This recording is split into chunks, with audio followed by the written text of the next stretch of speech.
नमस्कार, जय हिंद, राधे राधे साथियों। स्वागत है आपका अपने YouTube चैनल आगाज क्लासेस पर। मैं रतन कृष्ण लवानिया एक बार फिर से हाजिर हूँ इतिहास की कड़ी में। तो आशा करता हूँ सभी स्वस्थ होंगे, तंदुरुस्त होंगे और देख रहे होंगे मेरा आगाज क्लासेस चैनल। और जो मैं प्राचीन भारत के इतिहास की कड़ी में मैंने ये हमारी 7वीं क्लास होगी जहाँ तक मैं जान पा रहा हूँ। तो कल की क्लास में क्या हुआ था? कल की क्लास में हमने वैदिक युग को स्टार्ट किया था, मोटा मोटा थोड़ा हल्का, थोड़ा इंट्रो टाइप का मैंने करवा दिया था। इंट्रो थोड़ा बहुत। तो उसमें मैंने बता दिया था कि वैदिक युग में वैदिक युग 1500 ईसा पूर्व से 600 ईसा पूर्व तक उनका उसका समय काल होता है, टाइम पीरियड होता है।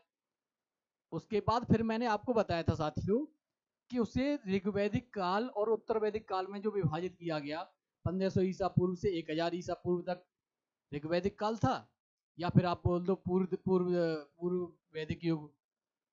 और जो 1000 ईसा पूर्व से 600 ईसा पूर्व तक उत्तर वैदिक काल था।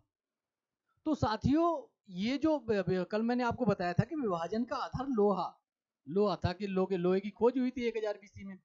और उससे पहले कली की क्लास में मैंने आपको बताया था कि जो भारत में अगर देखा जाए सर्वप्रथम, तो भारत में अंतरजी खेड़ा और जखेड़ा से लोहे के साक्ष्य प्राप्त हुए। और अगर संसार में देखा जाए तो हित्ती और मित्तानी जनजाति के लोगों ने एशिया माइनर में 1400 से 1500 ईसा पूर्व में लोहे का प्रयोग किया या लोहे की खोज की। तो एक मोटा मोटा कल मैंने आपको ये बता दिया था कि इंट्रो में कि क्या, और बताया था मैंने कहा पुरातात्विक स्रोत और साहित्यिक स्रोत। पुरातात्विक स्रोत वैदिक युग के बहुत सीमित संख्या में उपलब्ध हैं, तो उनके आधार पर आप इतिहास का अध्ययन नहीं कर सकते। और जो साहित्यिक स्रोत हैं, उनके उनके आधार पर ही वैदिक युग का मतलब इतिहास लेखन या इतिहास का अध्ययन किया जाता है। तो साहित्यिक स्रोतों में जो मैंने आपको बताया था कि वैदिक साहित्य, जो कल मोटा मोटा मैं आपको बता दूं, थोड़ा एक वो करवा दूं कि जो वैदिक साहित्य कल जो मैंने करवाया था आपको, वैदिक साहित्य में, तो कल मैंने करवाया था कि वेद हो गए, वेद, ब्राह्मण, ब्राह्मण, अरण्यक, अरण्यक, और जो अंतिम हो गया उपनिषद, उपनिषद, निषद। ये मैंने कल आपको करवाया था कि वैदिक साहित्य मोटा मोटा ये है कि जिसमें वेद है, वेद में भी 4 वेद आ जाएंगे, ऋग्वेद, सामवेद, यजुर्वेद, अथर्ववेद। उसके बाद फिर ब्राह्मण। ब्राह्मण क्या है? कल ही मैंने आपको कल ही क्लास में करवाया था, बताया था कि वेदों के जो व्याख्या ग्रंथ हैं, तो उन्हें ब्राह्मण कहा गया। और उसके बाद फिर अरण्यक हैं, जो जंगलों में जिनकी रचना हुई वो अरण्यक कहलाए। और जिन्होंने दार्शनिक दार्शनिक विचार और वो सब दर्शन की चरम, भारतीय दर्शन की चरम स्थिति या फिर भारतीय दर्शन की परिपक्व स्थिति अगर देखा जाए, तो वो उपनिषदों में आ जाती है। तो कल मैंने मोटा मोटा ये बताया था। और फिर मैंने आपको बताया था कि उत्तर वैदिक साहित्य में, अगर उत्तर वैदिक साहित्य अगर आपको देखना हो, वैदिक साहित्य अगर आपको देखना हो, तो आप सीधे सीधे वैदिक साहित्य, वैदिक साहित्य, और वैदिक साहित्य में से ऋग्वेद को हटा दो, ऋग्वेद माइनस कर दो, ऋग्वेद। तो ये उत्तर वैदिक साहित्य हो जाएगा साथियों। तो मोटा मोटा कल ये मैंने आपको करवाई दिया था। अब मैं सोच रहा हूँ कि जब जैसे वैदिक साहित्य की, जैसे मैं बता रहा हूँ ऋग्वैदिक काल और उत्तर वैदिक काल का जो मोटा मोटा आपको जो बताया जाए, उससे पहले मैं सोच रहा हूँ कि उसमें शब्दावली कल अप्रोचेज में मैंने आपको बताया था कि उसकी शब्दावली भी जाननी है, क्योंकि इसमें क्या है, ये ऐसा टॉपिक है कि जिसमें फैक्ट बहुत ज्यादा है। और जब फैक्ट बहुत ज्यादा होंगे तो उन्हें याद भी करना होगा, और उन फैक्टों से ही आयोग प्रश्न उठाता है। तो जब आयोग प्रश्न उठाता है तो वो फैक्ट याद तो करनी ही है। तो मैं सोच रहा था कि जो शब्दावलियां, जो इसकी शब्दावलियां हैं, शब्दावलियां और प्राचीन नाम और वर्तमान नाम, जैसे नदियों के नाम आ जाते हैं कि अस्किनी, चिनाब, बिपाशा, ब्यास, सतुद्री, सतलज, पुरुषणी, रावी, और कुरमू, मतलब कुर्म, जैसे काबुल, कुर्रम, ये जो 2 नदियां हैं अफगानिस्तान वाली, तो इनके भी जैसे पुराने नाम है कुंभा, क्रुमु। तो ये ऐसे ही अगर जैसे जाओ जाओ सरस्वती पे जाओ, सरस्वती नदी जो विलुप्त हो चुकी है वर्तमान में, उसे देवी तमा, नदी तमा, माते तमा ये बोला जाता था। हिरण्याणी सिंधु नदी को बोला जाता था। तो ये कुछ शब्दावली हैं जिनसे प्रश्न आयोग प्रश्न उठाता है। तो मैं सोच रहा हूँ पहले शब्दावलियां, मोटा मोटा एक शब्दावलियां के वो बता दूं कि शब्दावलियां क्या कौन कौन सी हैं, और उनके जैसे ही उससे आगे जैसे बढ़ेंगे तो फिर मैं वही वैदिक युग की वही करना उसी है जो मैंने बताया था कि शुरुआत में जो मैंने आपको एक स्ट्रक्चर समझाया था पहली क्लास में ही इतिहास की, इस प्राचीन इतिहास में, कि ईपीसीएस पहलू देखने हैं। तो इसमें भी वैदिक युग में ही ऋग्वेद के पहले ईपीसीएस पहलू देखने हैं, या फिर ऐसा करेंगे अब आपको जैसे और अच्छा और आसान अगर बनाना है तो मैं थोड़ा और आसान कर दूंगा कि ऋग्वेद के जैसे ऋग्वेद करवाया तो ऋग्वैदिक काल के पहले इकोनॉमिक आर्थिक पहलू देख लिए, और उसी में तुरंत बाद उत्तर वैदिक काल के आर्थिक पहलू। तो उससे क्या है कि साथियों आपको एक मोटा मोटा ये पता चल जाएगा कि इसमें परिवर्तन के तुरंत परिवर्तन जैसे ऋग्वेद से और उत्तर वैदिक, ऋग्वैदिक काल से उत्तर वैदिक काल में क्या क्या परिवर्तन हुए ऐसा, क्योंकि लोहे की खोज होती है। तो उसी में जैसे मैं आपको एक थोड़ा और अभी जैसे मुझे करवाना ही है लेकिन फिर भी जैसे अब समझाने के तौर पर अगर मैं बताऊं तो ऋग्वैदिक काल क्या था। ऋग्वैदिक काल एक पशुपालक समाज था, और यहीं पे अगर लोहे की खोज की बात अगर आप देखोगे उत्तर वैदिक युग में आके तो जो पशुपालक समाज था वो कृषि मुख्य पेशा हो जाएगा, और ऋग्वैदिक काल में कृषि द्वितीयक पेशा था, पशुपालन प्रथम पेशा था। और वही जैसे ही उत्तर वैदिक काल में आप आओगे तो कृषि प्रथम पेशा हो जाएगा और पशुपालन द्वितीय पेशा, क्योंकि लोहे की खोज हो गई, उससे कृषि अच्छी होने लग गई, लोहे की हल और ये। और अगर आप जैसे आप जानोगे तो जो सर्वप्रथम लोहे का जो प्रयोग किया गया वो अपने अस्त्रों में, युद्धास्त्रों में किया गया, दूसरे नंबर पर कृषि में किया गया। तो ये एक जो परिवर्तन आया ना लोहे की खोज के बाद, जो जैसे बोलते हैं ना आमूल चूल परिवर्तन तो नहीं बोल सकते, लेकिन जो परिवर्तन हर क्षेत्र में आपको दिखाई देगा, आर्थिक में भी दिखाई देगा यही, आर्थिक में भी आपको ये दिखाई देगा, यही सामाजिक में दिखाई देगा, यही सोशल मतलब कल्चर में भी दिखाई देगा, कल्चर में भी दिखाई देगा, और कल्चर के बाद जो पॉलिटिकल है राजनीतिक में भी दिखाई देगा आपको। तो मोटा मोटा वो जो एक वो ना खाका दिमाग में वो रहना चाहिए। तो वही मैं सोच रहा था कि जैसे शब्दावली कुछ ज्यादा है, जैसे गाय पर बहुत शब्दावली है, गवेषणा युद्ध के लिए बोला जाता था, गव्युति वो दूरी के लिए, जैसे एक दिन में गाय के द्वारा चली गई दूरी गव्युति कहलाती थी। और जैसे गोधूली, गोधूली एक समय, ये तो गोधूली तो आपको खुद हिंदी में भी आप कर पाते हैं, गोधूली बेला मतलब शाम के, और न दिन छुप जाता है न पूरी रात्रि आती है, वो जो सांप की जो गाय जैसे। अब उसमें उस समय क्या था गोधूली, कि जब पूरे दिन घास और वो जब मतलब चर के चराई करके जब गायें वापस आती थी शाम को, तो उस जो धूल उड़ती थी उसे गोधूली बेला बोला जाता था उस टाइम को। तो एक समय के लिए ये सब बोला। और जैसे गोहंता, गोहंता अतिथि को बोला जाता था, क्योंकि जब अतिथि आता था तो उसे गाय का मांस प्रस्तुत किया जाता था खाने में, या गाय खिलाई जाती थी, वो इसे बहुत पवित्र माना जाता। वैसे गाय को अघन्या बोला गया है, न मारने योग्य भी बोला गया है। अब जैसे गोदोहिता, ये कुछ ऐसे गाय के लिए ये जितने भी मैं बोल नहीं रहा, ये सब आयोग ने प्रश्न पत्र पूछे हैं।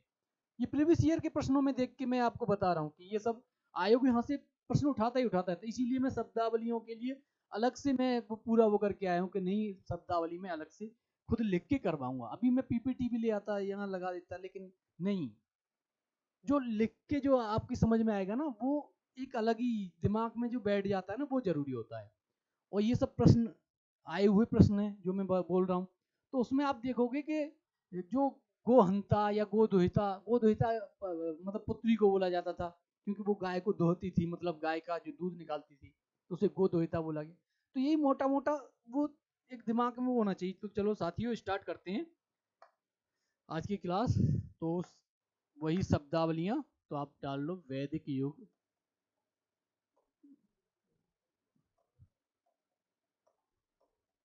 वैदिक युगीन, युगीन शब्दावलियां, शब्दावलियां।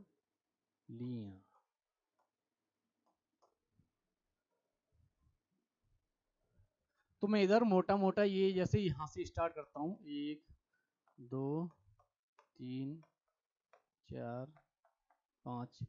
तो ऐसे तो यहाँ से आप गोप्ता से स्टार्ट कर सकते हो, गोप्ता, गोप्ता, या फिर आप लिख सकते हो जनस्य गोपा।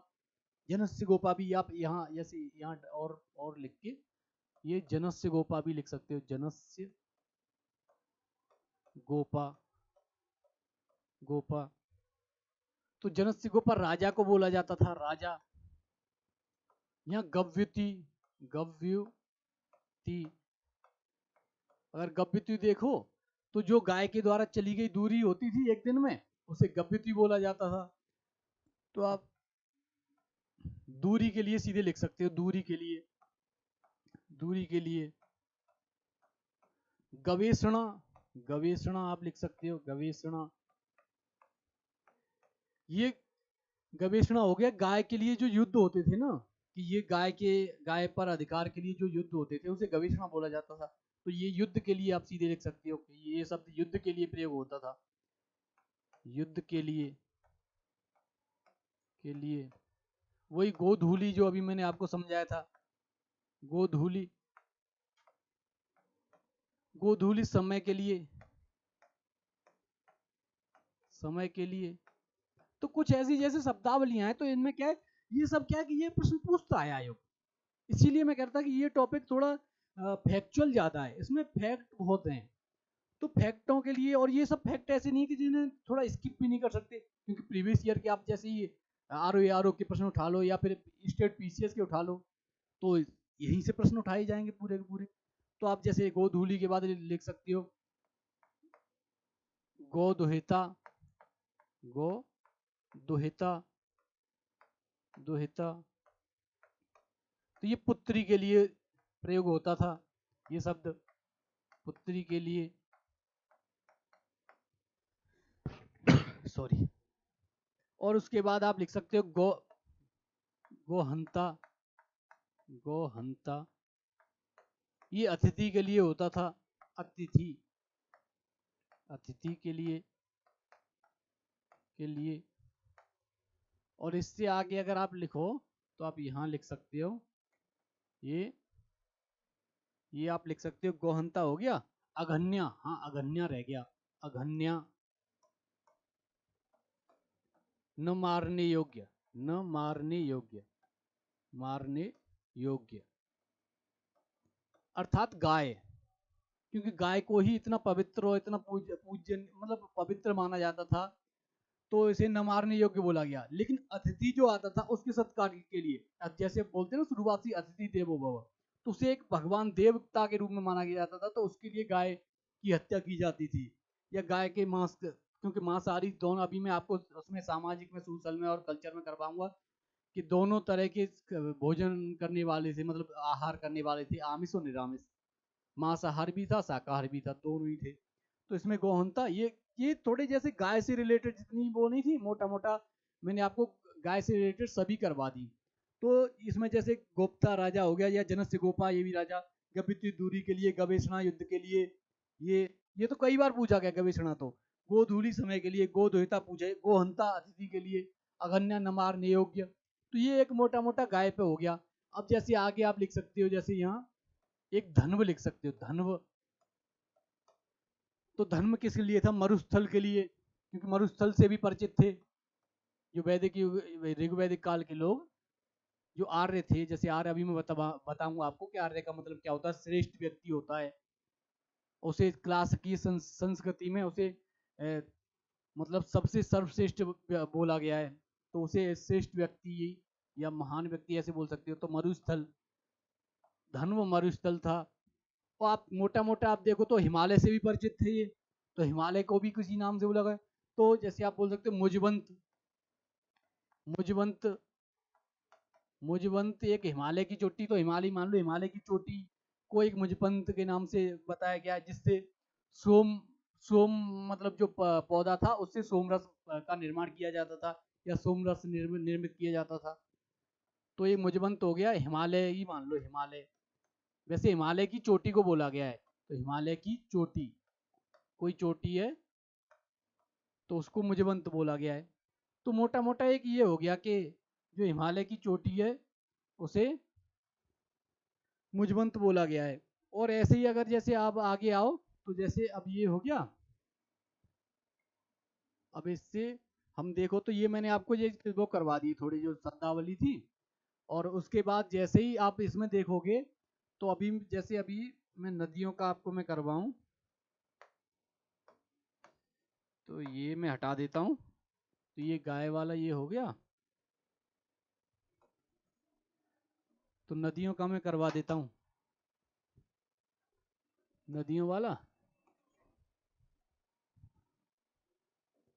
तो नदियों का मैं जैसे अभी नदियों की जो प्राचीन नाम है वो और मैं एक बार आपको बता देता हूँ कि नदियों के प्राचीन नाम। तो यहाँ एक साइड प्राचीन नाम, प्राचीन नाम, और ये वर्तमान नाम, वर्तमान नाम, वर्तमान नाम। अब ये जो प्राचीन नाम वर्तमान नाम जो नदियों के, इनमें मैं आपको बता दूंगा। तो आप देखोगे कि इनमें ज्यादातर प्रश्न पूछा गया है, ज्यादातर आयोग प्रश्न पूछता है यहीं से, और यहीं से प्रश्न बनाता है। तो जैसे नदियों के मैं अभी आपको बताया था मैंने कि पुरुषणी, रावी, अस्किनी, चनाब, बिपाशा, ब्यास, सुतुद्री, सतलज, और बेतस्ता, झेलम, और गोमल, गोमती, सुवास्तु, स्वात, सदानीरा, गंडक, और मादे तमा, नदी तमा, देवी तमा, ये सरस्वती को बोला जा के लिए बोला जाता था। और एक जो सिंधु नदी थी उसे, जो अभी मैं आपको बता रहा था, चलो वो आ जाएगा, इतने फैक्ट तो मुझे भी ऐसे याद नहीं होते, तो वो ध्यान आ जाएगा अभी जैसे। तो आप शुरुआत करते हैं पुरुषणी, पुरुषणी, रावी को बोला जाता था, रावी, सतुद्री, सतुद्री सतलज को बोला जाता था, सतुद्री, सतलज, सतलज को बोला जाता था। सॉरी। सदानीरा, सदानीरा गंडक को बोला जाता था, गंडक को बोला जाता था। वितस्ता झेलम को बोला जाता था, वितस्ता,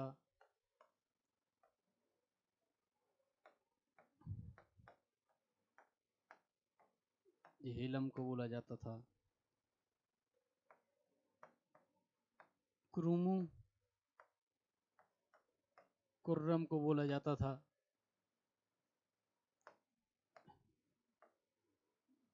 एक कुर्रम। तो ये आपको पता चले कि रावी, सतलज, ये और गंडक, झेलम, ये तो आपको पता होगा।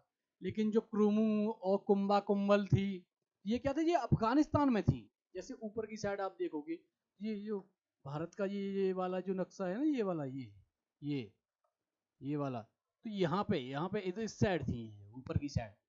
तो ये जो कुंभा कुंभल, क्रुमु कुर्रम, तो कुंभा भी आप लिख सकते हो यहाँ पे, कुंभा,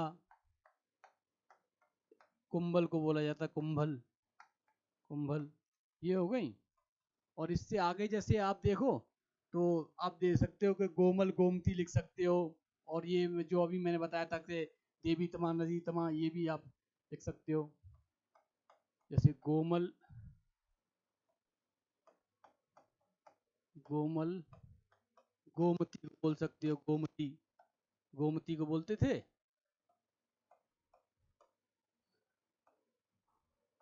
आप सीधे, और हाँ आ गया ध्यान, हिरण्याणी, हिरण्यानी, हिरण्यानी सिंधु को बोला जाता था। वही मैं कह रहा था, दिमाग से थोड़ा निकल उतर रहा है, शब्द अभी याद था। और जैसे अब आ गया देवी तमा, देवी तमा, नदी तमा, नदी तमा, माते तमा, माते तमा, ये सब,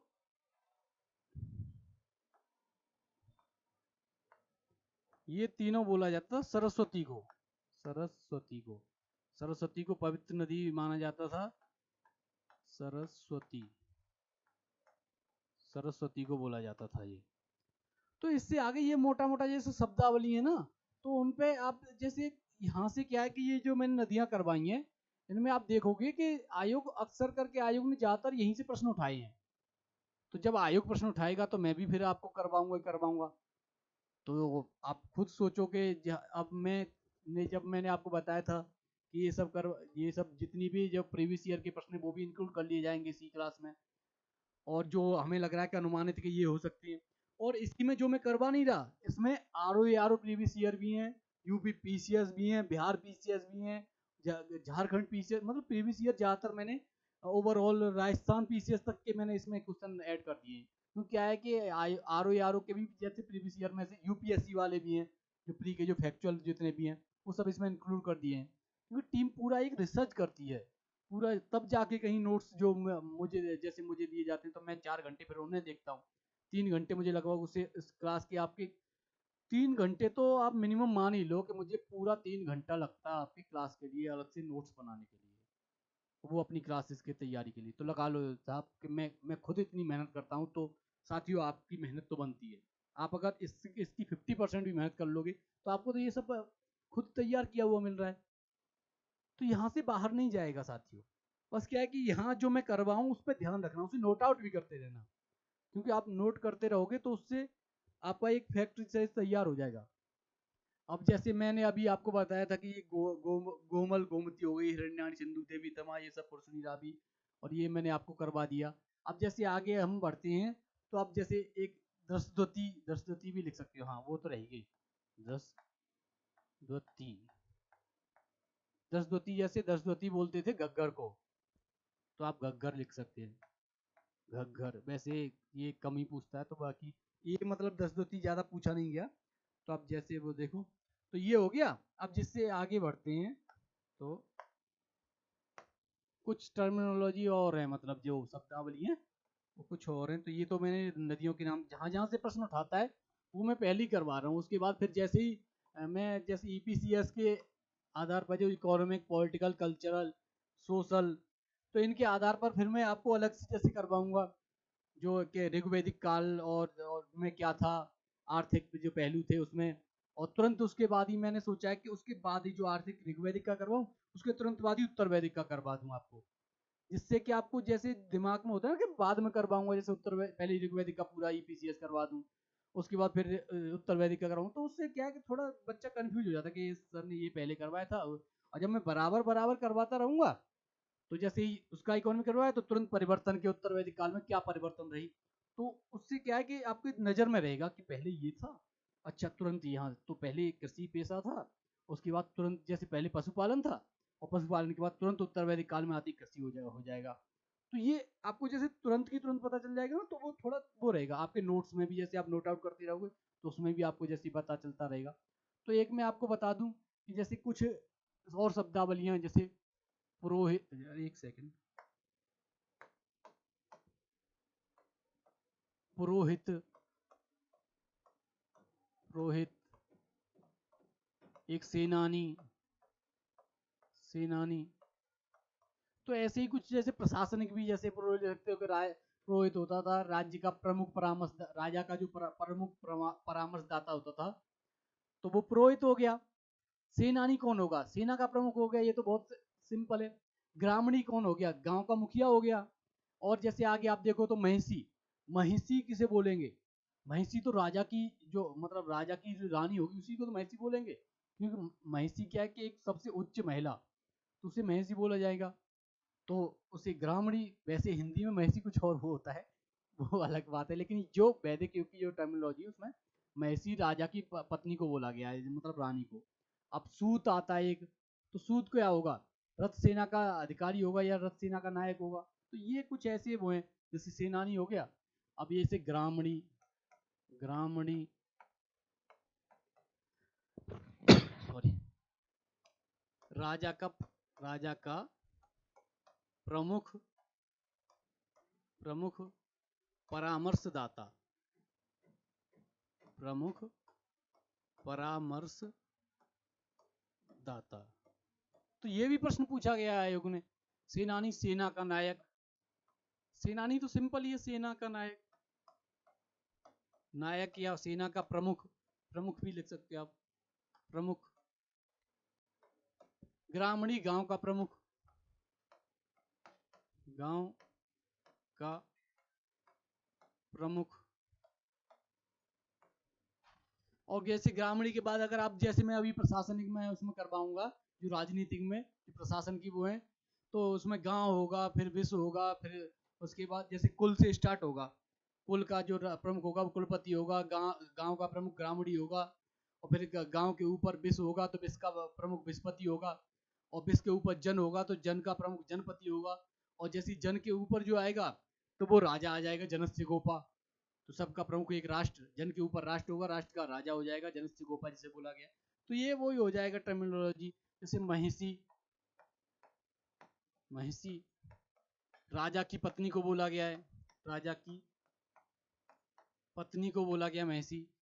तो ऐसे ही जैसे आप जब भी मैंने जो आपको बताया था कि विश्वपति और मतलब जन का प्रमुख जनपति हो जाएगा, तो राजा कब होगा। अब जैसे नीचे आते हैं सूत, जो अभी मैंने बताया था कि रथ का सेना नायक, और जैसे संग्रहीता कोषाध्यक्ष, संग्रहीता तो संग्रह करेगा तो कोषाध्यक्ष जैसे होगा, तो ये थोड़ा सिंपल हो गया। भागदूत, भागदूत ये तो कई बार पूछा गया। भागदूत तो जो कर इकट्ठा करने वाला नहीं होता, कर एकत्रित करने वाला जो अधिकारी होता है उसे भागदूत बोलते हैं। भागदूत तो कई बार, हाँ ये नोट कर लो। जैसे एक सूत, ये हो गया रथ सेना का नायक, रथ सेना का नायक, और ये सबसे पहले आप भागदूत, भागदूत, भागदूत या भागदूत, अब यहाँ पे भागदूत भी लिख लो, भागदूत। तो ये होता था कि कर एकत्रित करने वाला अधिकारी। ये कम से कम बता रहा हूँ, कम से कम 5 से 6 बार आयोग पीसीएस में भी पूछ सका। यूपी पीसीएस में तो 5 से 6 बार हर बार दे ही देता है, ऐसे तो घुमा फिरा के उसमें पेपर में यूपी पीसीएस वाला तो आयोग वाले डाल ही देते हैं इसे। और आरओ में भी ये 3-4 बार पूछा गया। तो ये भागदूत तो आप जब जैसे अधिकारी पूछ लेता है ना, तो आप देख लो इसमें से। तो तभी तो मैं आपको कर रहा हूँ कि ये सब प्रीवियस ईयर ही है। जहाँ तक पुरोहित पूछा गया है, सेनानी ग्रामणी ये अभी नहीं पूछा गया क्योंकि ये सिंपल है। तो हो सकता है कि महिषी पूछ ले इस बार, जो राजा की पत्नी के वैदिक युग में महिषी शब्द किसके लिए प्रयोग किया गया है, तो राजा की पत्नी के लिए। तो ये इसीलिए मैं शब्दावलियों का स्पेशल में लेके आया था कि चाहे चाहे 15 से 20 मिनट लग जाएं या एक क्लासेस भी हो जाए तो मैं आगे समझा दूंगा, लेकिन पहले शब्दावली पूरी करवाऊंगा। तो ये इसमें भागदूत, कर एकत्रित करने वाला, कर एकत्रित करने वाला अधिकारी, ये अधिकारी, ये हमेशा ध्यान रखो। इसके बाद एक रह गया संग्रहीता। संग्रहीता हो गया कोषाध्यक्ष। मैं इसे यहाँ लिख देता हूँ, नहीं उसे ये हटा के लिख देता हूँ, कोई दिक्कत नहीं है। अभी और टर्मिनोलॉजी तो और भी है पूरा, सॉरी।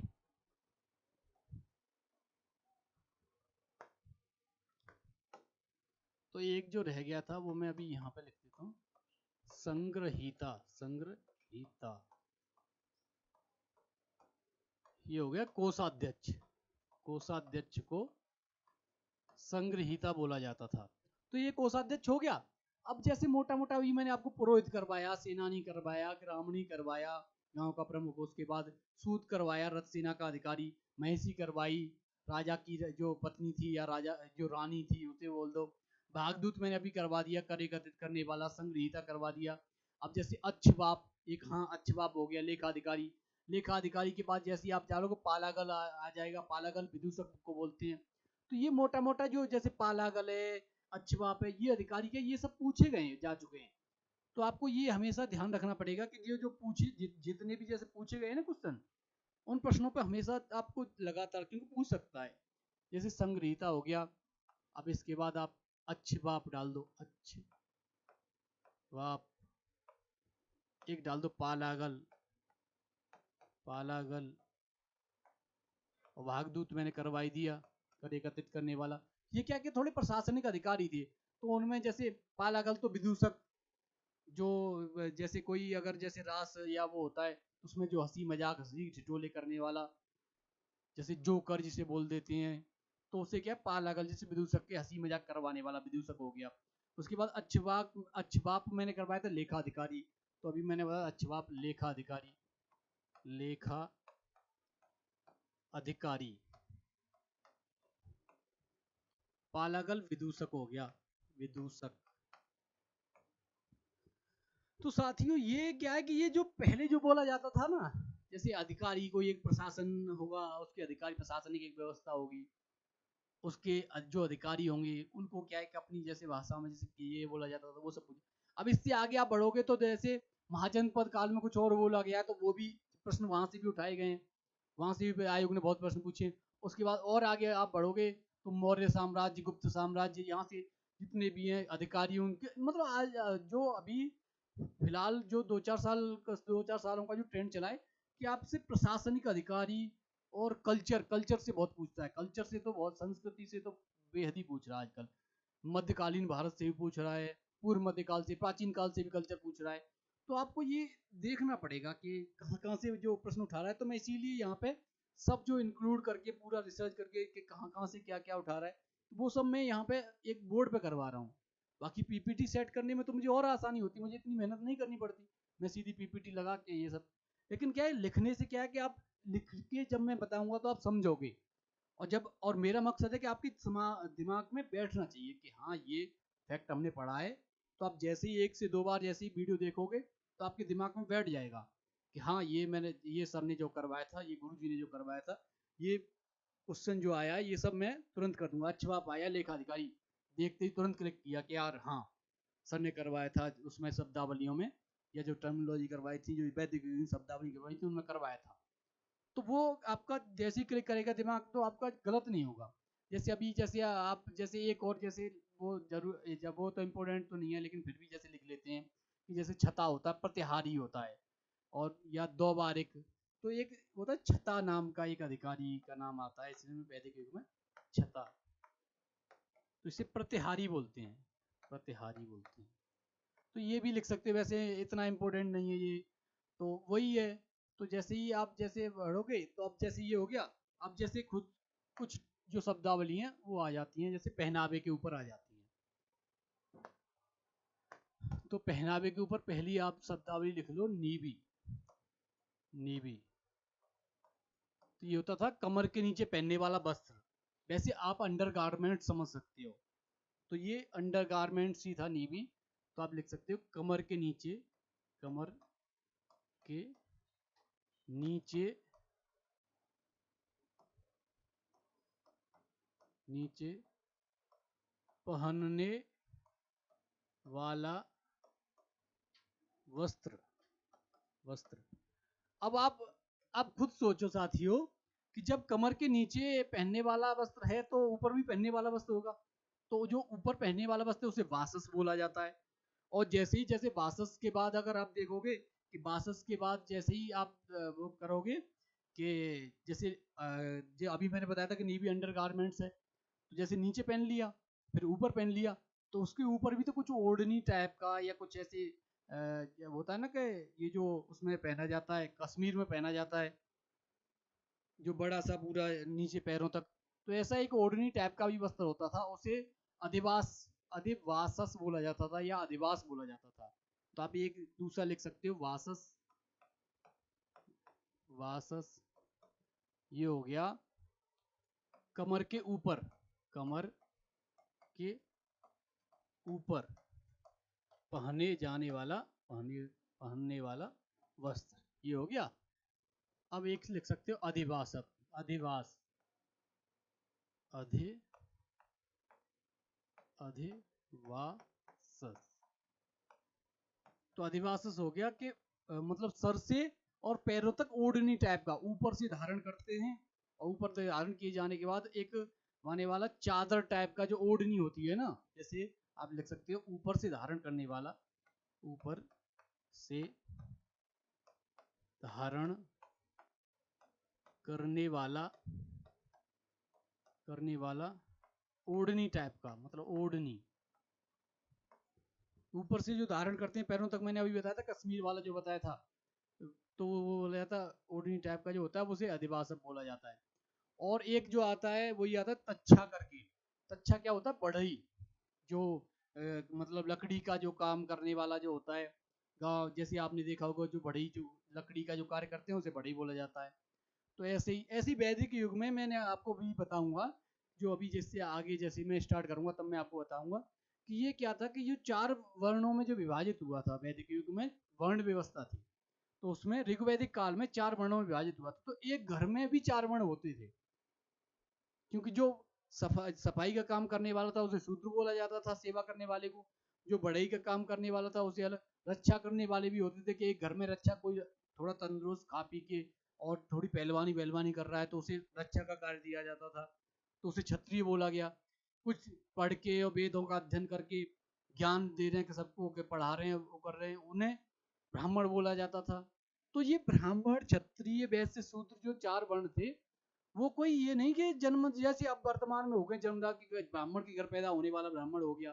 तो ये उत्तर वैदिक काल में जाके जब गोत्र व्यवस्था आएगी, तब जाके ये वंश वंश के अनुसार या जन्म के अनुसार हो जाएगा, ये वंश परंपरा स्टार्ट होगी।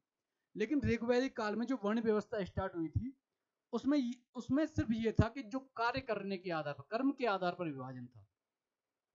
और उससे आगे जैसे ही आप बढ़ोगे, उत्तर लोहे की खोज के बाद जैसे ही उत्तर वैदिक काल में आओगे, तो वो जन्म के आधार पर हो जाएगी, वंश के आधार पर हो जाएगी वर्ण व्यवस्था। उसमें थोड़ी कट्टरता आएगी, वंश के आधार पर गोत्र व्यवस्था आ जाएगी।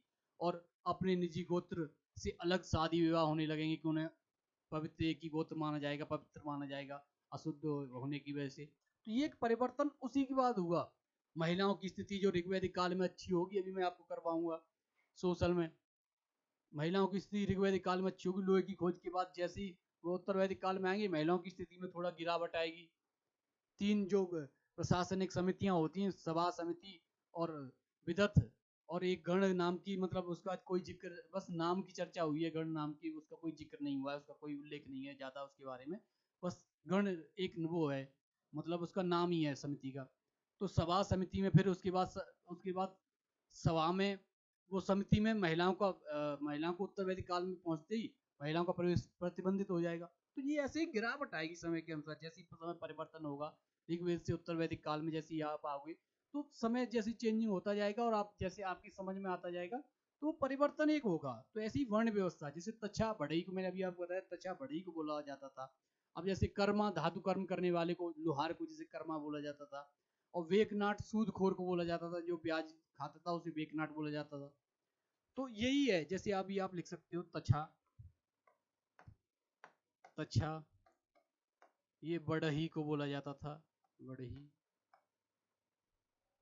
बढ़ही को बोला जाता था।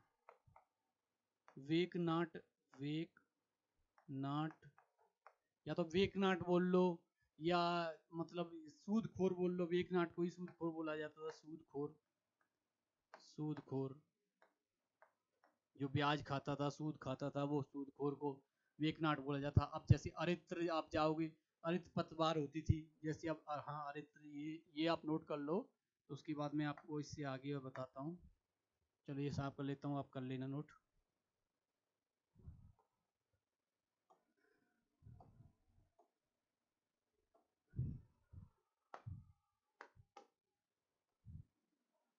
तो अब आप देखो यहाँ पे एक अरित्र है, इनमें आप देखोगे अरित्र, और एक ये भी अरित्र है, लेकिन ये वाला अरित्र है।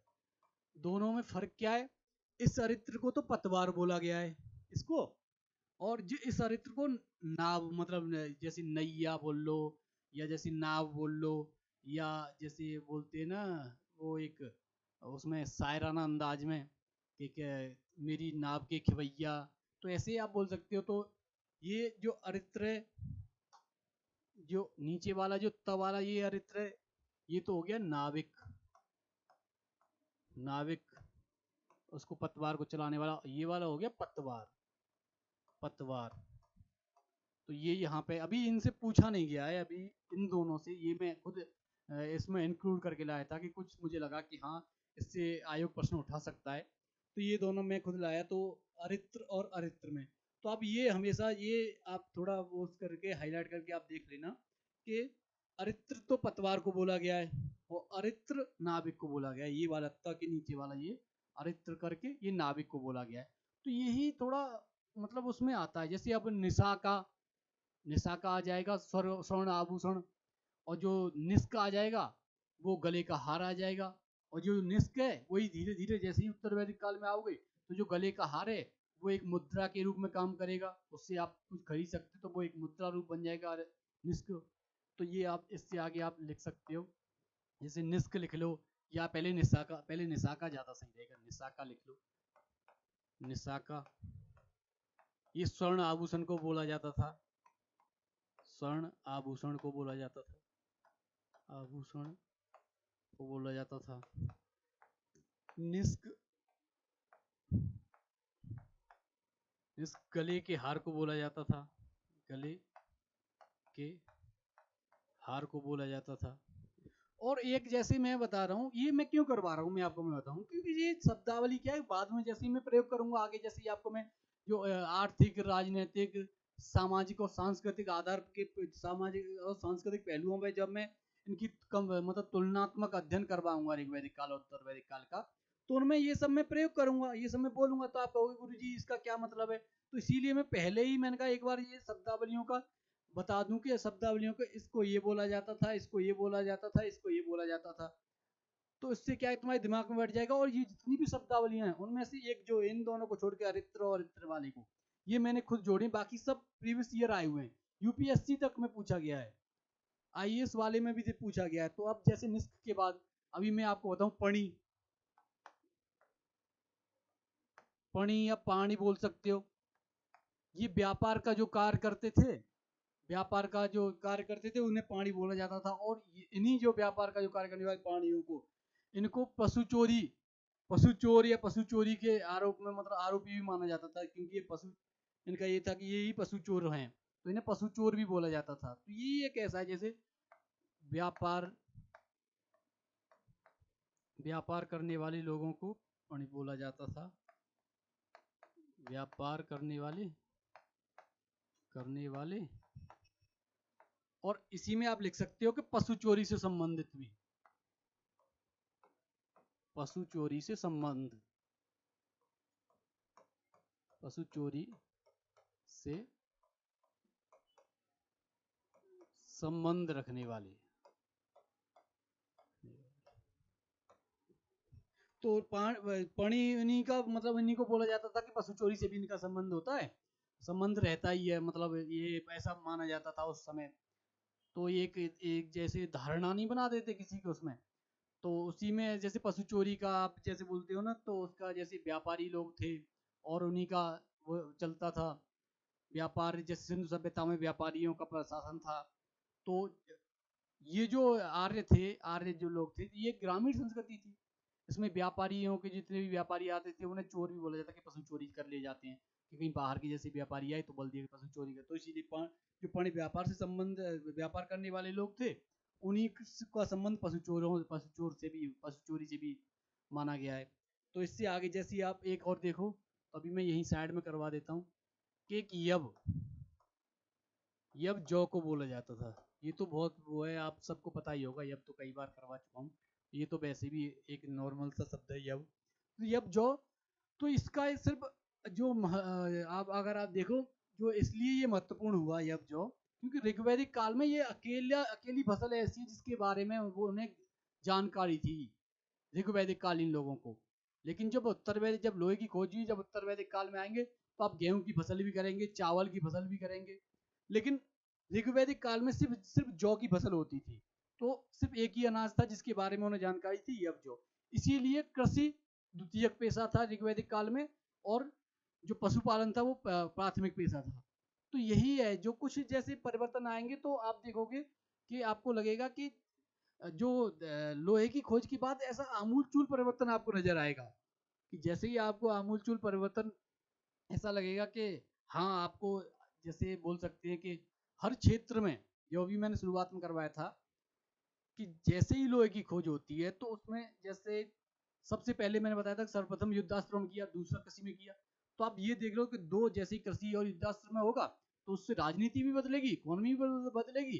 और फिर जब इकोनॉमी राजनीति बदल रही है तो समाज है, समाज और संस्कृति में परिवर्तन आना ही है। बस ये कि थोड़ा उसमें धीरे से आएगा और इकोनॉमी राजनीति में थोड़ा शीघ्रता से आ जाएगा या तीव्रता से आ जाएगा। तो ये मैंने आपको जो महत्वपूर्ण जितनी भी शब्दावलियां थी वो मैंने करवा दी, ज़्यादातर इनमें से प्रीवियस ईयर में पूछा गया है।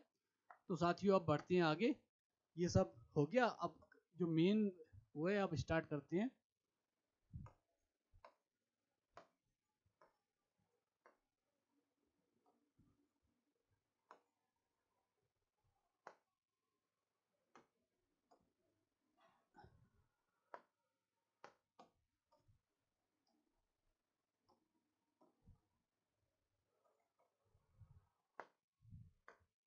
तो अब आ जाते हैं ऋग्वैदिक काल। अब सीधे सीधे उसी पे, क्योंकि अब टॉपिक स्टार्ट करते हैं। ऋग्वैदिक काल कहाँ से कहाँ तक था, और आप, तो ये जैसे अब मेन टॉपिक पे अब आ जाते हैं शब्दावलियां करने के बाद। ऋग्वैदिक काल, ऋग्वैदिक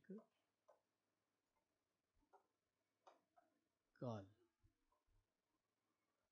अब ऋग्वैदिक काल का टाइम कितना था? 1500 बीसी से, 1500 बीसी से 1000 बीसी।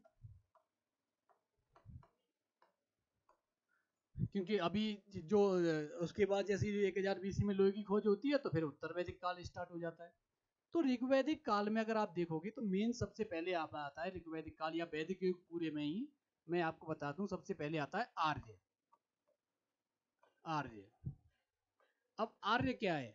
आर्य का अर्थ होता है कि एक उत्तम व्यक्ति या श्रेष्ठ व्यक्ति। तो जो क्लास मैंने अभी बताया था कि ये आर्य एक संस्कृत शब्द है, और क्लासिकीय संस्कृति संस्कृत में इसका अर्थ होता है जैसे एक उत्तम व्यक्ति, एक उत्तम व्यक्ति, एक उत्तम व्यक्ति, या फिर आप लिख सकते हो कि श्रेष्ठ व्यक्ति।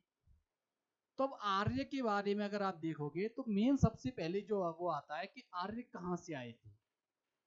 सबसे मेन वही आता है कि आर्य आखिर कहाँ के थे, कहाँ से आए।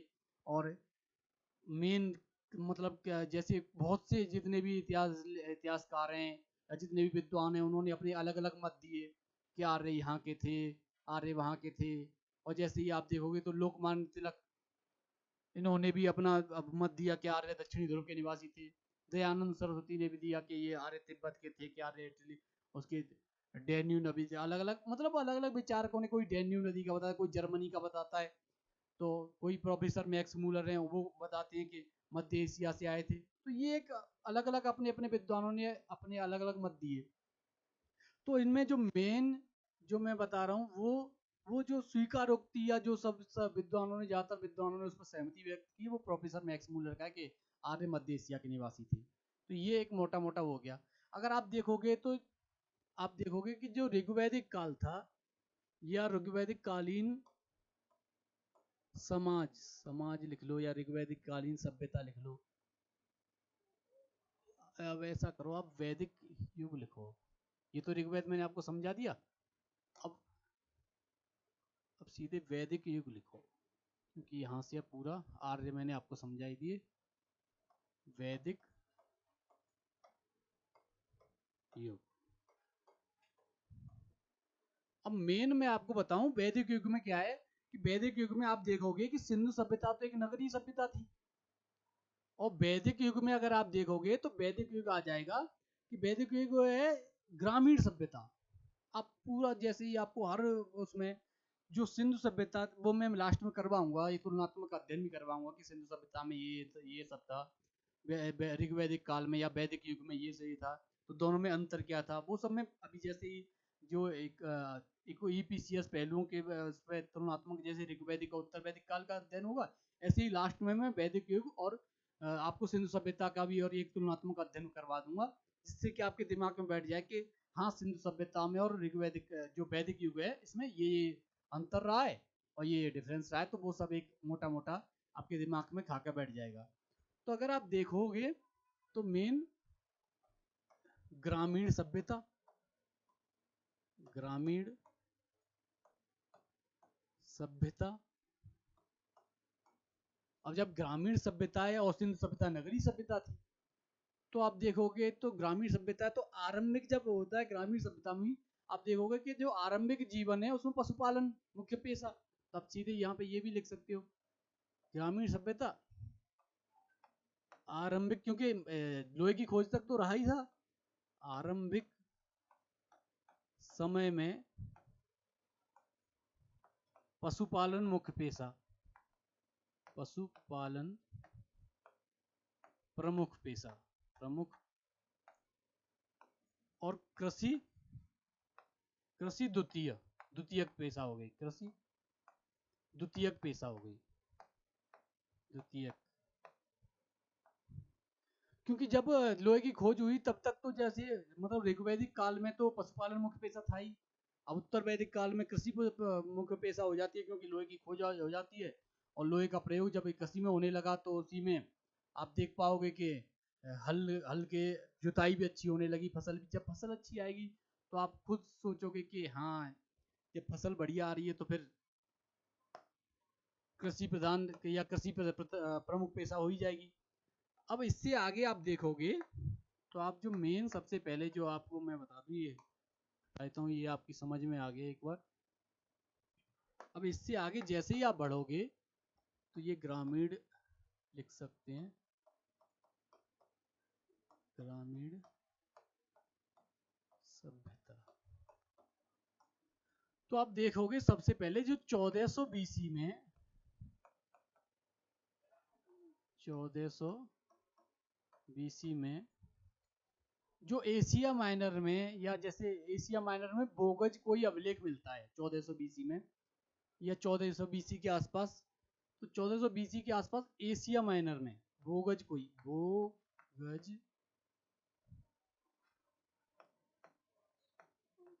बोगज कोई अभिलेख, अभिलेख प्राप्त होता है।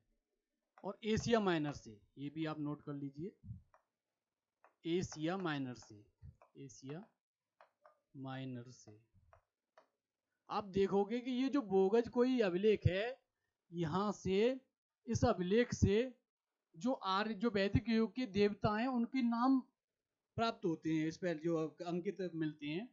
बोगज कोई अभिलेख पर जो वैदिक युग के देवता हैं उनके नाम अंकित मिलते हैं। जैसे देवताओं में आप लिख सकते हो कि इंद्र, वरुण, नासत्व करके जो एक नासत्य करके एक देवता थे वो, मित्र। तो ये जो जो अंकित मिलता है, इनके नाम जो अंकित मिलते हैं, तो इसके आधार पर आप अंदाजा लगा सकते हो कि हाँ जो जो वैदिक युगीन सभ्यता थी उसमें जो व्यापार और जितने भी वो थे वो भी होता था, व्यापारी भी आते थे। क्योंकि एशिया माइनर में कैसे मिल रहे हैं ये सब, एशिया माइनर को क्योंकि व्यापारी आते होंगे, हमारा आयात निर्यात वहां से चलता होगा, व्यापारिक संबंध होंगे तभी तो। क्योंकि या तो हमारे जहाज वहां जाते होंगे या उनके जहाज व्यापारी, अभी मैंने आपको बताया था कि पणि नामक जो समुदाय था वो उससे व्यापार से जुड़ा हुआ था, तो वो आते होंगे ना तभी तो मिला ये। तो आप इसी से अंदाजा लगा सकते हैं कि व्यापार वाणिज्य भी, या फॉरेन फॉरेन जितने भी ट्रेड और कॉमर्स ये सब चलता रहा, तो विदेशों से संबंध रहे होंगे। तो धीरे धीरे अब जैसे ही आप आगे बढ़ोगे तो आप देखोगे कि ऋग्वेद की जो, अब इससे और जैसे अभी मैं बताऊं एक और आपको साक्ष्य दे दूं कि ऋग्वेद की जो प्राचीन बातें हैं या ऋग्वेद की जितनी भी बातें हैं उनमें से कुछ बात मतलब ज़्यादातर बातें जो उनका जो प्राचीन, जो उनका ईरानी भाषा में जो जैन अवेस्ता करके जो ग्रंथ नहीं है उसमें बातें आधी से ज़्यादा उसी में उसमें आपको मिलेंगी। तो आप खुद देख सकते हो कि जो ऋग्वेद का कहाँ, जैसे ईरानी भाषा वहाँ जो फॉरन इतनी दूर जाके और जैन अवेस्ता में मिलना, तो इससे आपको सीधे सीधे आपको अंकित दिए, आप जो साक्ष्य आपको मिल रहे हैं इससे अंकित होता है कि भारत का जो वैदिक युग था या वैदिक सभ्यता थी वो 1400 बीसी के लगभग थी तभी तो ये प्रमाण क्या है, ये प्रमाण जैसे ही आपको मिलेंगे तो इससे आप, जैसे वो होता है ना कि इससे आप अनुमान लगाया जाता है कि वैदिक आर्य ईरान से होकर ही आए होंगे, या तो ईरान से होकर आए होंगे या इनके संबंध होंगे वहां तक। तो ये 1400 बीसी वाला जो भूगोल को अभिलेख मिला है इसमें इसमें जो वैदिक युग के युगीन देवताओं के जो नाम मिले हैं, उसके बाद फिर भारत के जो वैदिक युग के जो या ऋग्वेद के कुछ बातें या कुछ या ज़्यादातर बातें जो ईरानी भाषा का जो ग्रंथ है जैन अवेस्ता वहाँ मिला है। तो इससे आप अनुमान लगा सकते हो कि जो जो आर्य जो आए होंगे वो ईरान होके या मध्य एशिया होके आए होंगे। या तो ये लगा सकते हो, या व्यापार। तो चलो व्यापार तो एक ग्रामीण सभ्यता थी, तो इतना ज़्यादा व्यापार भी नहीं होता होगा, एक नॉर्मल व्यापार चलता होगा व्यापार। लेकिन जो आप लगा सकते हो कि यहाँ के जैसे अलग अलग विद्वानों ने जो मत दिए हैं, तो उसमें आप अंदाजा लगा सकते हो कि यार ये कहाँ के निवासी थे। तो अगर निवासी, अगर जब आए हैं वहां से, जब अभिलेख प्राप्त हो रहा है, तो ईरान होके तो आए होंगे, तो ईरान मध्य एशिया होके ही आए होंगे। तो जहां तक प्रमाणिक जिन विद्वानों का अलग अलग जो मत है, उनमें से प्रोफेसर मैक्स मूलर का मत, ज्यादातर विद्वानों की सहमति है इस पर कि ये जो आर्य थे वो मध्य एशिया के निवासी थे। तो मध्य एशिया में भी अगर पर्टिकुलर स्थान पूछे तो बैक्टीरिया के बोला है प्रोफेसर मैक्स मूलर ने। और उसके अलावा जैसे अलग अलग विद्वानों ने बहुत मत दिए, जैसे बाल गंगाधर तिलक का भी मैंने आपको बताया था कि उत्तरी ध्रुव के निवासी थे। उसके बाद दयानंद सरस्वती ने बताया कि ये तिब्बत के निवासी थे। उसके बाद एक डॉक्टर अभिन चंद्र दास करके इतिहासकार थे या विद्वान थे, उन्होंने बताया कि ये सप्त सैंधव क्षेत्र के निवासी थे। ऐसे ही नीचे अगर आप आ जाओगे, जैसे गंगाधर झा करके एक इतिहासकार हैं, उन्होंने भी अपने, जैसे हर इतिहासकार या हर विद्वान ने अपना एक अलग मत रखा कि लेकिन बाकी जैसे अब गंगाधर वाला तो ब्रह्मर्षि क्षेत्र, अब ये तो पता ही नहीं ब्रह्मर्षि क्षेत्र क्या है। तो उन्होंने अलग अपनी अलग ब्रह्मर्षि क्षेत्र के बारे में बताया कि कश्मीर से ऊपर और मध्य एशिया की साइड में जाके, तो उन्होंने एक अलग तरीके से बताया। एक और जैसे वो है गार्डन एंड चाइल्ड करके जो एक अंग्रेज विद्वान हैं, उन्होंने भी अपना अलग बताया कि ये दक्षिणी रूस के निवासी थे। तो ऐसे ही हर विद्वान अपना अलग मत दे रहा था कि ये आर्य कहाँ से आए थे, कहाँ के निवासी थे। लेकिन ज्यादातर फिर उसके बाद जब देखा गया, या जितनी भी रिसर्च या उनके आधार पर जो निर्णय निकला, उसमें जो प्रोफेसर मैक्स मूलर का जो मत था कि आर्य मध्य एशिया के निवासी, उसी पर ज्यादातर विद्वानों की सहमति हुई। तो उसका जो साक्ष्य भी अगर प्रमाण भी दिया गया, तो यही दिया गया कि 1400 बीसी का जो बोगज कोई अभिलेख एशिया माइनर में है, उससे जो वैदिक योगीन देवताओं के जो नाम प्राप्त होते हैं, उसके बाद जो ईरानी भाषा का जो पवित्र ग्रंथ जैन दावेस्ता है, उसकी ज्यादातर उसमें जो बातें बताई गई हैं वो ऋग्वेद से ली गई हैं, या ऋग्वेद के समान ही है। तो उसी के आधार पर, इन्हीं साक्ष्यों के आधार पर बोला गया कि आर्य मध्य एशिया के निवासी थे। तो यही एक जो बार बार जैसे चलता है ना कि, तो यहाँ से आयोग लगातार प्रश्न उठाता रहा है। और जैसे ही आप देखोगे तो आर्यों की जो आरंभिक जानकारी का स्रोत ऋग्वेद है ही है। तो ऋग्वेद के आधार पर ही आप देखोगे कि ऋग्वेद में जो दे रखा है कि आर्यों के नवास, जैसे अगर ऋग्वेद का अगर पर्टिकुलर देखा जाए, तो वो तो चलो विद्वानों ने जो दिया उसमें से मैक्स मूलर का मत मान लिया। लेकिन जो अगर आप जैसे साहित्यिक साक्ष्यों में देखा जाए, तो आर्यों का जो साहित्य, वो जो आरंभिक जानकारी का सूत्र ऋग्वेद है। तो ऋग्वेद में अगर आप देखोगे, तो आप ऋग्वेद में लिखा हुआ है, या ऋग्वेद में जो दे रखा है उसमें क्या है कि जो आर्य थे वो सप्तसैंधव क्षेत्र के निवासी थे। तो सप्तसैंधव क्षेत्र के नाम से उल्लेख किया गया है ऋग्वेद में। तो उसी में, और सप्तसैंधव क्षेत्र क्या होगा, जो 7 नदियों का क्षेत्र, और 7 नदियों में भी उस नदियों का भी नाम उसमें दे रखा है ऋग्वेद में। तो वो नदियां में आप ये मत लगाना कि पंचनद वो लगा दो, सिंधु झेलम चिनाब, ये नहीं। और उसमें अलग ही नाम दे रखा है, उसमें सरस्वती भी है, उसमें सतलज भी है, उसमें आप देखोगे तो झेलम भी है, चिनाब भी है, रावी भी है। तो उसमें अलग अलग दे रखा है, जैसे सिंधु है, सरस्वती है, पुरुषणी रावी है, वितस्ता झेलम है, आप देखोगे तो अस्किनी चिनाब है। तो ये 7 नदियों का जो नाम लिया गया है, तो वो सब ऋग्वेद में इसीलिए लिया गया है कि ये सब बताया गया कि ऋग्वेद में अलग है सप्तसेना शब्द, और जो विद्वानों का मत है वो अलग है। उसके उस पे आधार पर, जो इन साक्ष्यों के आधार पर विद्वानों का मत है कि मध्य एशिया के निवासी थे, लेकिन ऋग्वेद में सप्तसेंधव क्षेत्र के बारे में बताया गया कि यहाँ के निवासी थे। तो ये मोटा मोटा मैंने आपको ये बता दिया कि जो वैदिक युगीन आर्य थे कहाँ से, और इनका जो मत पे जो जितना भी वो एक विवाद चला था, उसके बाद जो मत निकल, जो एक प्रमाणिक मत या जो एक प्रमाणिकता निकल के आई, वो मध्य एशिया पे आई। लेकिन ऋग्वेद में जो दे रखा है वो सब सैंधव क्षेत्र है। तो आज का मोटा मोटा मैंने आपको ऋग्वेद की जो शब्दावलियां हैं वो करवा दी, और उसके बाद फिर मैंने आपको बता दिया कि ऋग्वेद जो वैदिक युगीन जो आर्य आर्य का अर्थ बताया, वो आर्य क्या है, और आर्य कहाँ से आए थे, इसका जो जितना भी जो जो एक विवाद चला था उसकी मत बताया कि जो सर्वमान्य है वो मैक्स मूलर का मत है। तो आज की क्लास को साथियों यहीं विराम करते हैं। कल की क्लास में हम देखेंगे कि वैदिक युग का आर्थिक, और वैदिक युग में भी जो ऋग्वैदिक काल और उत्तर वैदिक काल का जो आर्थिक पहलू है उसमें, और उसमें भी परिवर्तन और निरंतरता के तत्व देखेंगे। और उसके बाद ही फिर जैसे आर्थिक की बात, सामाजिक, सोशल, वो सब करवा के उसके बाद कल की क्लास जहाँ तक है ऋग्वेद जो वैदिक युगीन सभ्यता पे कल की क्लास हो जाएगी। और कोशिश करूँगा कि कल की क्लास में इसे इस टॉपिक को समाप्त किया जाए।